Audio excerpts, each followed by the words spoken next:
Okay,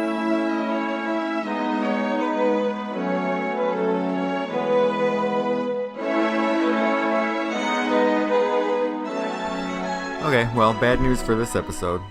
My mic wasn't recording the entire time, which really blows because this was a long one. So I'm gonna watch it and comment over it instead, which isn't gonna go as smoothly, and I apologize ahead of time. I really don't understand why my mic decided not to work for this one, but let's get into it. Starting off, I completely redid some parts of the park. Well, I didn't completely redo them, but I fine-tuned them because it would be kind of tedious to watch off screen. I redid the fences on the dock here. I redid the lights. I added borders around the entire thing to kind of make things look a little neater.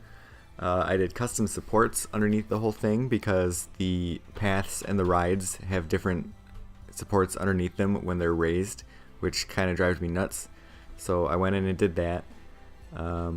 I filled in the water pool over here, changed the boats to a different style, and I'm still having trouble with different paths on terrain versus paths in the air having different textures. It keeps confusing me. I keep trying to fix it, but I can't fix it. So that's what I was just doing with the paint tool there. You can see there's some texture errors on the corner pieces too. I did report that as a bug. I assume it's a bug. It doesn't seem like it should be that way. I did have a plan for what to do here to start expanding a little bit. I'm going to put the swinging ship down, and I want to do it so that it's kind of like it's docked up against the pier. I was going to build it its own little dock kind of off the side, but I thought that would be kind of cluttery. So instead, it's just going to have a normal queue and a normal exit with the wooden paths, so it looks kind of like it's attached to a dock, but not really. Boy, I'm really bummed out that I lost the audio. It doesn't sound anywhere near as good when I have to comment over it and I don't really know what's coming next. And what am I supposed to say while I'm doing stuff like this, like putting in the wrong paths? Come on. I put in the wrong paths, and then I have to delete them, and then I put in the queues. What do you want me to talk about? It just doesn't flow as naturally, which sucks because that also means the episode could have been shorter if I were to cut like all this stuff out, but there would be a lot of jump cuts if I cut out everything where I had nothing to really say. It just doesn't flow as organically. I normally do a sound test beforehand to make sure that it's recording, but it had been working so well with the past few episodes that I just didn't bother, which I guess was a problem. In the future I'll be sure to bother. Here you can see on the dock I put some roof pieces underneath because the wood path when it's raised has a lot of holes in it, and that's cool, but when they're all lined up like that, it looks sort of repetitive. It doesn't blend very well. I mean, the same holes are in the same spot on each tile, so it's really obvious, and I put some wood tiles under there to kind of hide it. Replacing the fences here, just trying to make things blend in a little better. I did realize that part of the reason that recoloring this path doesn't let you recolor that fence is because that fence piece as its own object is not actually recolorable. It's stuck in that color, which that's one quality of life thing that I'm hoping for, is making all these non-recolorable things recolorable. I think the only reason that they're not is because they just initially weren't. They were designed, they were put in the game, and then they were kind of forgotten about. So hopefully those get recolorable at some point. I'm really addicted to using borders on paths. It just makes them look so much neater. There's something to be said for rustic paths where you can kind of see the path or the grass between them, and they kind of have like a rough edge, but it looks a lot neater with those borders on it. It just looks a lot more solidly built. And this, here I was talking about, before I said the excitement rating factors into price, and in Roller Coaster Tycoon it was a 1.5 times excitement, was usually a safe thing to price your rides at. But in Parkitect, guests change how much they're willing to pay for a ride based on their, the immersion rating. And the immersion rating is a factor of everything. It's their excitement, it's whether or not they're happy, it's whether or not they've seen staff walking around. And if their immersion rating is high, they'll pay more for a ride. If it's lower, they'll pay less. So you can't just look at the ride stats and say, okay, this ride has these stats, so people will pay this much for it. It also has to factor in, are they having a good time in the park? So the better your park looks, the more you can charge. And when you're just starting out, your park might not look good enough to have a good enough immersion rating for guests for them to want to pay more money. So you will have to go in later and change it. You can make it higher later. And you'll need to start out a lot lower than the maximum would eventually end up being. I'm checking out the music here, reading out the names. Nosferatu, haha, I get it. And I was looking for pirates, and it's called Coffee Pirates, and I don't know why it's called Coffee Pirates. But you can hear, it's a nice little song. I like the song. So I go over here and I discover, hey, there's a volume option. That is a cool option. Being able to change the volume on each individual ride. That way if there's two of them close together like this, you don't have them overlapping. And you don't have to just turn one completely off. And the ride fits perfectly. It goes right over the trees. It goes right over the pier there. So I'm going to stick some benches in there so people can sit there and have the ride go right over them. You can't recolor the benches. That's another thing I hope we get to recolor soon.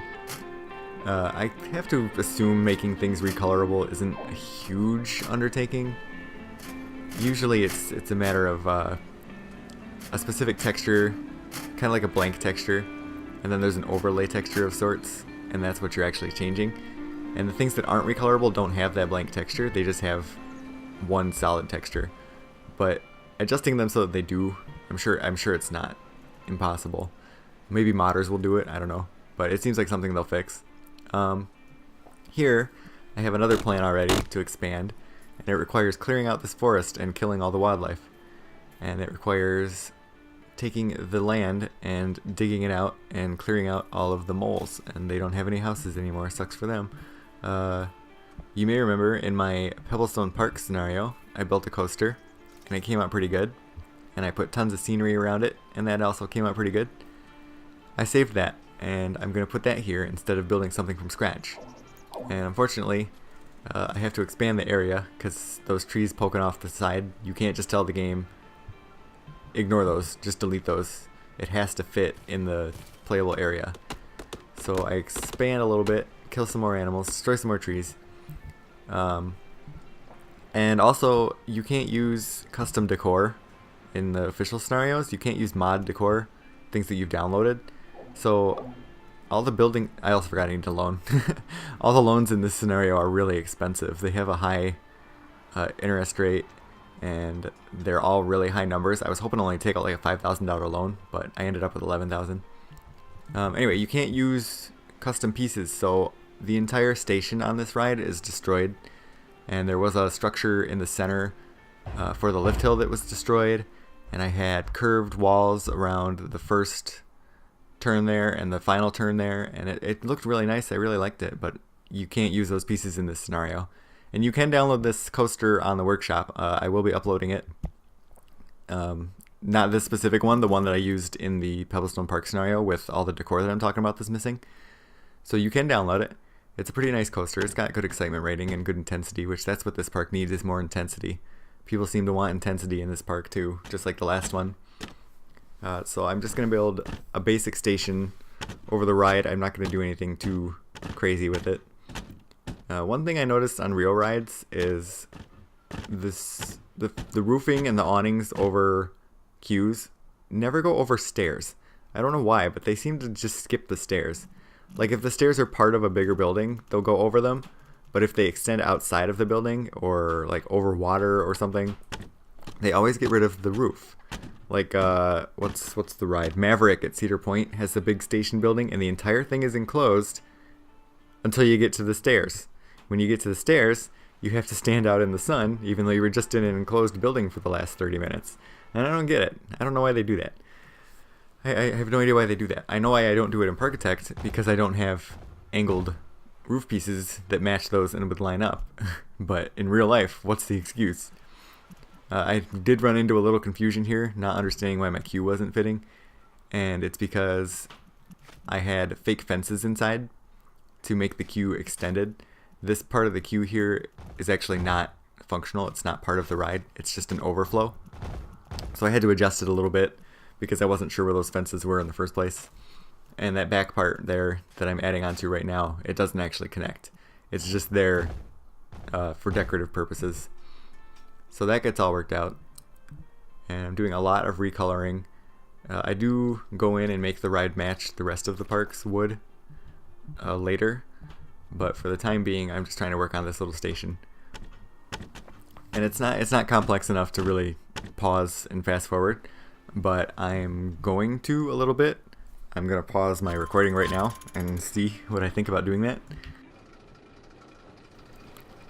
Instead of doing that, I just cut. I cut out about 3 minutes. It was kind of tedious, and I don't remember what I even talked about. All I did was add a little bit of roofing to the top of the lift hill there. Like, really all I did was add scaffolding and a few paths. And here I start building around the edge of the station. I had a plan for it, and it ends up being kind of close to what I wanted. And I got a scenario goal. Just one, though. And it's not totally done yet. So I'm not done with the scenario. I won't be for a little while.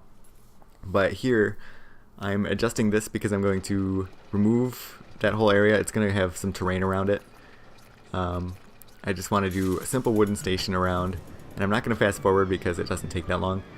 And cutting out that 3 minutes helps out a little bit anyway, because like I said, I don't remember what I was talking about.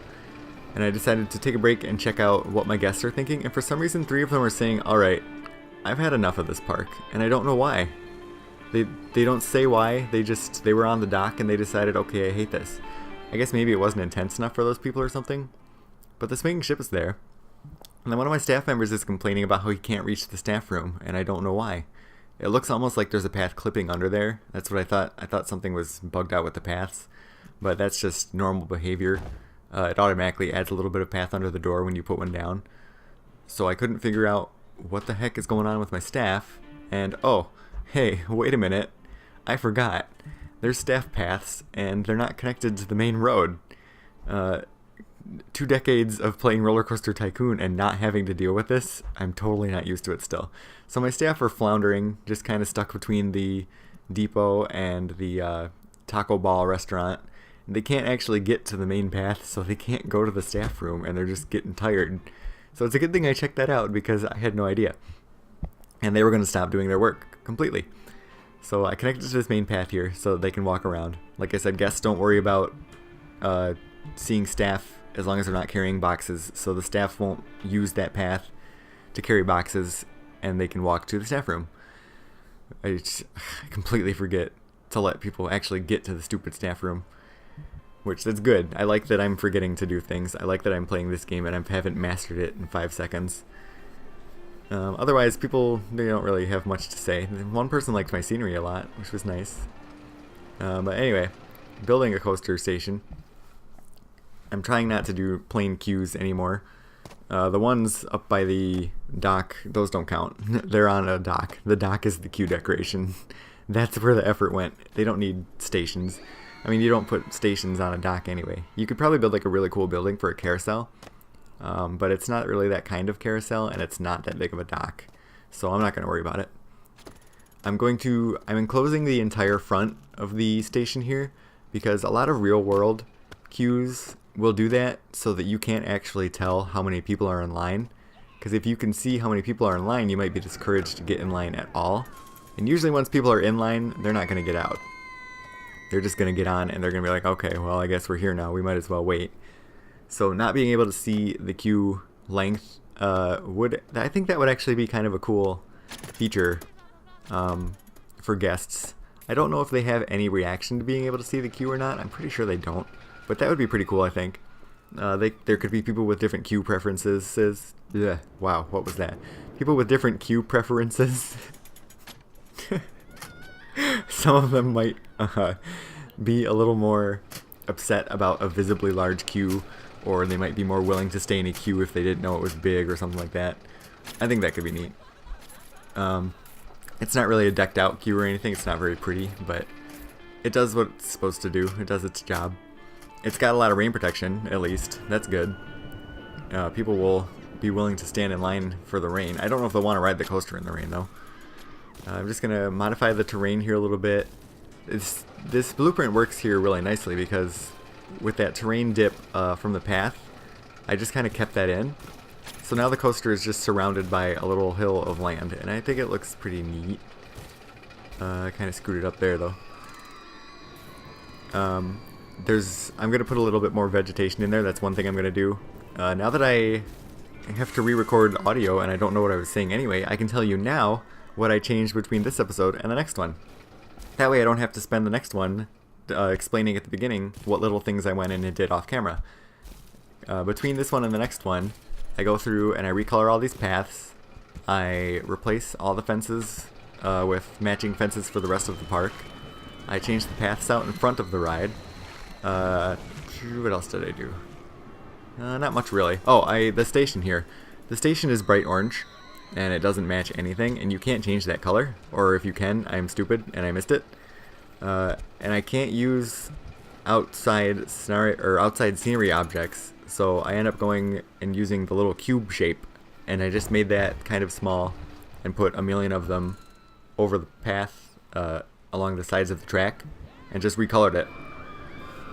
I didn't mess with the stairs to get off of the ride, the little orange stairs that guy's about to walk on, but the station itself matches the ride a lot better, which looks pretty good. And you can see I'm changing the queue already. I fixed those fences on the inside too, yeah. Just want things to look a little more coherent, a little more matching the rest of the park. Which the park's doing okay. I'm not losing tons of money. It's not like in the first scenario where I was just, oh my god. I don't know what went wrong in the first scenario, but at least I'm making some money now. I just missed 2 paths down there. I fixed those too. And let's see, what else did we do in this episode? It's almost over. I really don't like that I have to record the audio back over it. I'm really sorry. I just got a lot of extra subscribers in the past couple days, and this is like the first... Well, no, I guess there's a backlog. I was going to say this is the first episode they're going to see coming up, and it's going to be crappy. But no, there's a backlog. You'll see some good ones before this. You'll get attached, and you'll love me, and you'll want to be my friend. And then this episode won't ruin everything. It's not a bad episode anyway. I think it's fine. I think it's fine. You think it's fine. It's fine. We all enjoyed it. We all had a good time. I'm just gonna go in and advertise this great coaster. Try and get some more people coming in and funnel in some more funds. And next time, all those little things will be tweaked and we'll start something else. Maybe add some more throw rides. That'll be fun. I'm sorry. Bye.